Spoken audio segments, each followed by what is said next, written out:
Hi, thanks for joining me on Wilderness with Amani Patreon. Today I'm hiking up to the special regulation Marlette Lake. It's only open from July 15th till September 30th, and today's the 26th. So I gotta go now or it's next year.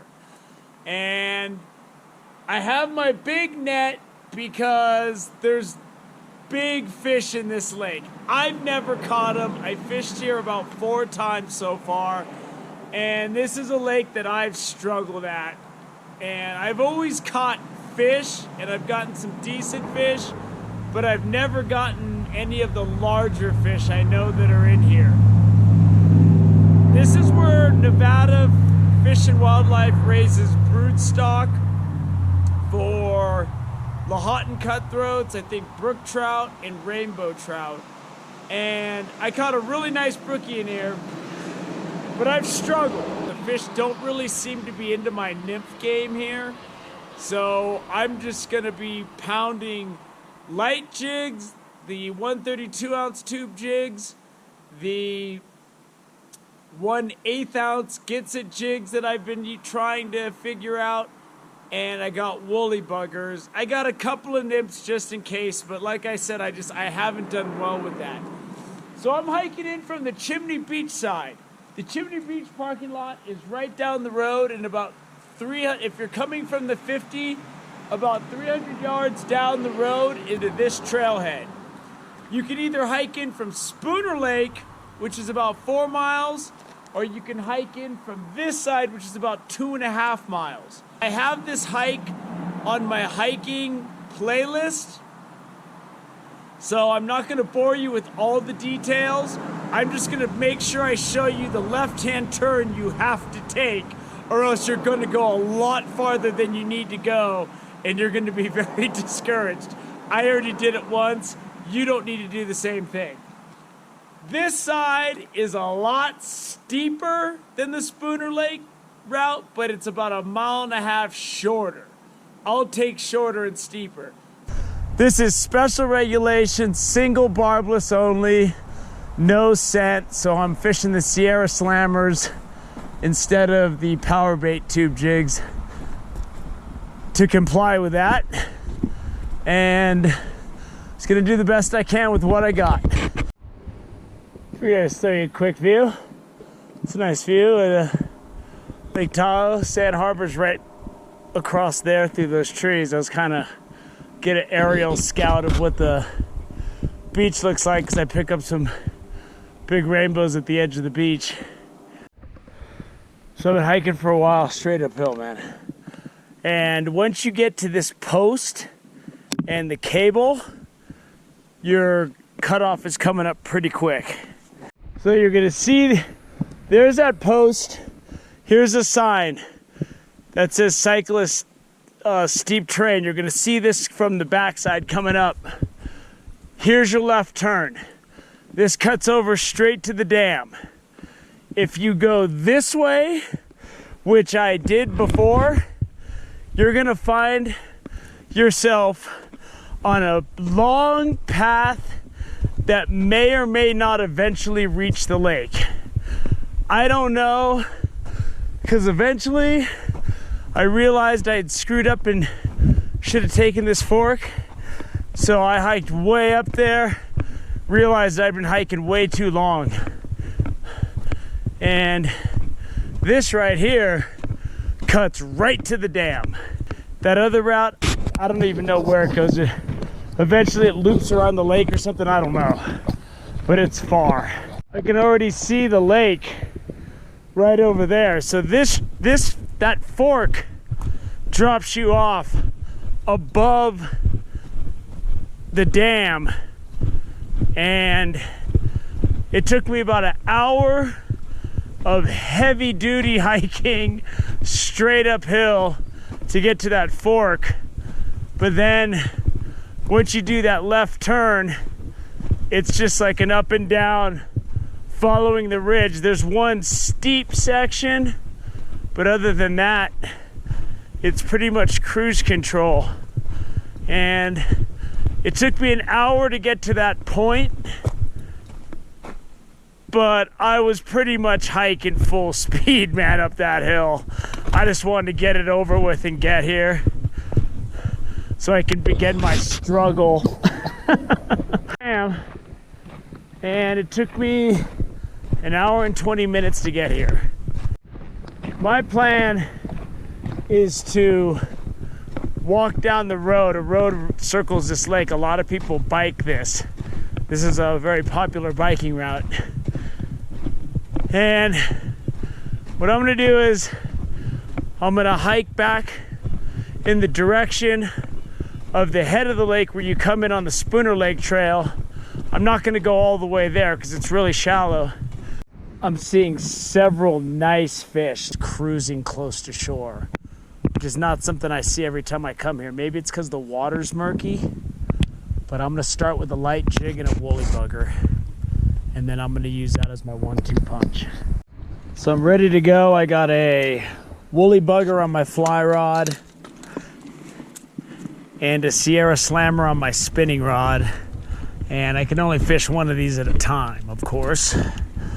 And everything's got to be artificial barbless, and that's why I'm going with the Sierra Slammers. They're scent free. And while I was setting up, I saw like a brookie or something was swimming by. It wasn't very big. I threw my Sierra Slammer out because I'm a child and can't wait until I'm ready to fish. And it didn't even care that it swam up and looked at it and swam away, which is not a good sign. But my experience in this lake has been, the fish have been finicky. That's why I'm not even gonna mess with trying to fish a nymph, because I've had too many fish swim up and turn away from my nymph. I've caught them on nymphs here, but Sierra Slammers and woolly buggers have been the best things for me here, and that's what I've had most luck on. So hopefully I can get some aggressive fish. And I saw a lot of fish cruising when I was on my way, so they're here and they're close to shore. But with this wind picking up, we'll see how long the Sierra Slammer lasts. 2 fish swim up to my woolly bugger aggressively, and in both cases they cut off the attack before they hit it. And another one just did, and he's not going. Maybe I gotta fish this a little slower or something. I don't know. I've only been fishing for a minute, so I can't get discouraged. But I mean, there's a lot of fish here. They're swimming around. They're close to shore. They're just, I don't know what they're feeding on. They're not feeding on woolly buggers. So we'll have to see how this goes. I just had a trout really go for my Sierra Slammer, and I pulled it right away from him. I thought he had it. He didn't have it. So at least something tried to actually bite my Sierra Slammer and didn't just swim up to it and swim away. I mean, it went for it. Slammer, man. It's usually the rainbows that like it. And this is a little guy. But it's a fish. It's a start. We get him. Oh, if he comes off, that would be so nice. And there he is, little guy. He's small. And his gills are exposed on one side. Part of his gill plate is missing. I don't know if that's a birth defect or if something tried to eat him. Watching a dozen fish swim away from my Sierra Slammer.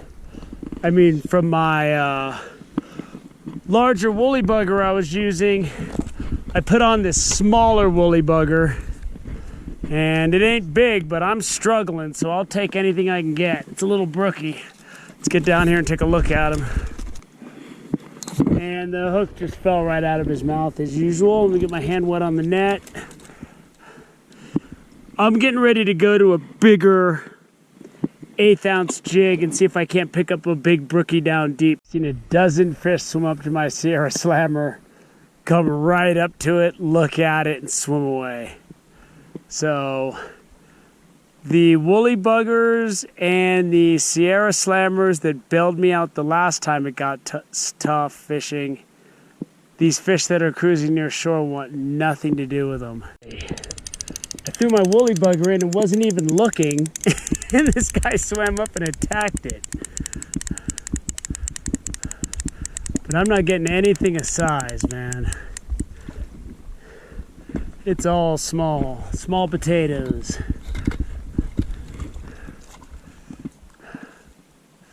Let's see what we got here. Why don't you just fall off the hook and make it easy on both of us? There we go. There he is, little rainbow. Woo! Oh. And I don't know, man. It's not getting the love today. It's just, they see that woolly bugger and they just come up and nail it. Like this guy. And most of the fish are just shying away. They're coming up, they're smelling it, there's nothing to smell, and they take off. Ooh. Man, this guy's fighting. He's probably the best fish I got so far, which ain't saying much. But he came up from underneath this big boulder that I'm standing on. There we go. Ooh. Almost had him. Almost had him. Oh, man. This guy's strong. He doesn't want to give it up. Come on. Come on. There we go. Ooh. He just won't go in the net. There we go. Oh, man. There we go. Oh. I gotta get closer to the water or something. Something's not working out here. There we go. Oh, the net was inside out. There he is. This guy was under the boulder that I was standing on. That's a nice rainbow. Nicer. There he goes. And I threw it out there and he just swam and just belted it. So I don't know, man. Sometimes they're on it, sometimes they're not. With this woolly bugger, I'm having to just let it sink and let them swim up and grab it. They're not hitting it on the strip at all. I mean, I'm not knocking the doors. There's a really big trout swimming around here. I saw the thing swimming, and I think I just gotta let this woolly bugger fall right by its face. Let me get my hand wet, I'll show you this fish. There he is. Nice rainbow. Get him back in the water. He swam right back under that giant boulder. And I watched this fish follow it, and he wouldn't hit it. And then when I just stopped it in its tracks, that's when he went for it. And I put back on a Sierra Slammer because that big trout was swimming around, and it kind of looked at it for a second, but it really didn't. Darn it, that big fish was swimming by. I threw my woolly bugger in, and this little guy swam up and grabbed it. But it's the same thing. I was just letting it sink. And it seems like that's the ticket. Just let it sink and they'll come and get it. Oh, he came off. That was a good fish. Was it, you know, I was just letting it sink and he just swam up and grabbed it. But there's like an 18-incher swimming around out here, and he came for my woolly bugger a little bit on one cast. I'm just having to be a little bit more patient. I think this is one of those situations where my jig stopped sinking, so I just set the hook on it, and it's a real colorful something. See if I can get him in the net. Oh, he came off. He came off. That was probably the fish of the day too. He hit that before it even hit the bottom. I just wasn't ready to even reel that fish in. I should have been down by the water. I wasn't. That's what you get for not being ready. Yeah, I'm just stripping this streamer. Oh, there we go. It's a good one. I'm just letting it sink back here by the dam. And then I'm just stripping it. And he hit it. That's what we got here. Come on. Let's get you in that. Ooh, he ain't ready. Let's get him back over here. There we go. Oh, it's a good fish. We're trying to get it in. It's definitely the fish of the day, though. He's a nice fish. There he goes. Slow and deep. Slow and deep.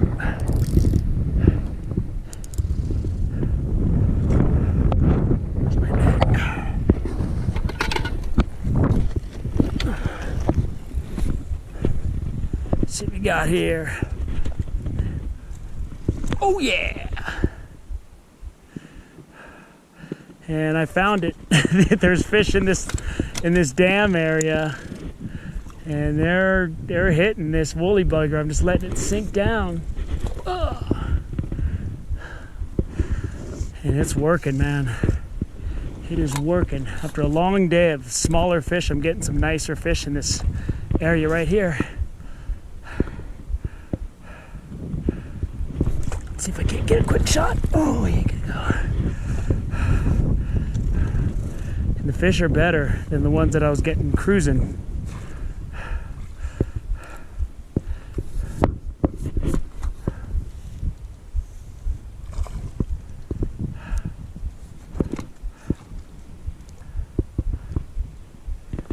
Here we go. Come on, buddy. Come on, buddy. What kind of fish you got on there? Rainbow.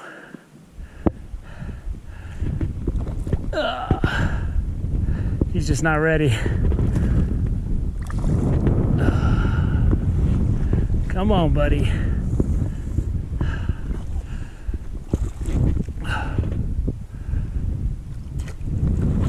Ooh, he's going.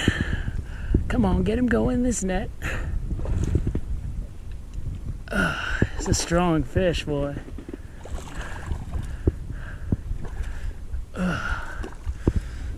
There he is. That's a good one. Here we go. Smash rainbow right there. Let's get him back in. So I was just talking to a guy on his bike. The path is right there. He didn't know I was filming, so he was talking to me while I was reeling that fish in. The fish I'm getting down deep are better, so I'm gonna give this a little bit more time. So what I'm doing is, I got the wind at my back. I'm just throwing my woolly bugger out and I'm letting it sink. And I'm letting it sink down to like 10 feet deep. And then I'm just giving it a strip and letting it sink. Giving it a strip and letting it sink. And suddenly I'm catching nicer fish and things are right in the world again for me. But it's just, it took me a while to figure this out. I was having really hard time with my fly rod and I was getting those little guys, a couple of them. But this is really patience fishing. My floating line is sinking. And I just gotta kind of be able to tell with the ripples on the water when I'm getting a hit. And it isn't easy. And I've just been doing this for so long. I can spot the subtle, if your line just dips down a little bit, you know that's when you got one. Deep.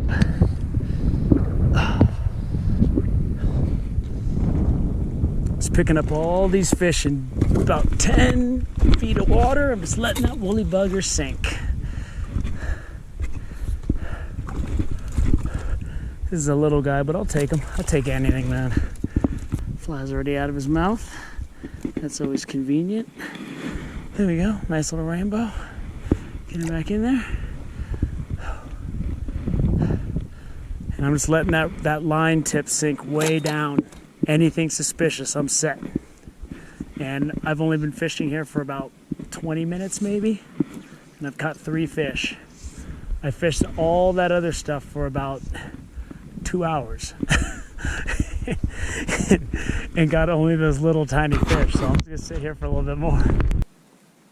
That's gonna do it. Some of this stuff came on jigs. I hooked one on the light jig, one on the 1/8 ounce that got off. But everything came on this little woolly bugger, this beadhead. And it's when I got into that windy cove and I was just letting it drop down and I was letting it sink until my floating line was sinking. So I was fishing around 7 to 10 feet of water. My leader's about 6.5 feet. And then I wasn't doing big strips. I was just giving it little tugs, and they were nailing it. Because what I was doing before is I was fishing off that road over there, and I was just seeing fish cruising, and I was throwing my woolly bugger out, and they were just scared of it, kind of. They come over and look at it, but they wouldn't bite it. So I had to do the one kind of fishing I don't like to do, which is patience fishing.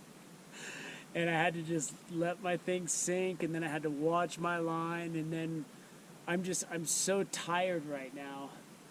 And the wind chop came up, and I was trying to watch my line, and I couldn't see if I was getting strikes or not, because I don't use a strike indicator in me. I just watch my line, and I got to be really sharp to see that. And I didn't sleep well at all last night, even though I slept at home. And I had a really long day at work, and I was just beat, man. And I just wanted to hike up here because it closes in 4 days for the season. So I'm gonna go climb up up this hill right here. And I'm gonna go to sleep for like an hour, and then I'm gonna hike out and drive home. I know I seem a little low energy now. It's just there's 3 people fishing in this area, so I don't want to be really loud. You know what I mean? They're kind of having their moment. So I'm kind of keeping it down, and I'm just really tired. Thank you for subscribing to my Patreon. Thank you for joining me at this last chance for Marlette Lake until next July. Until next time.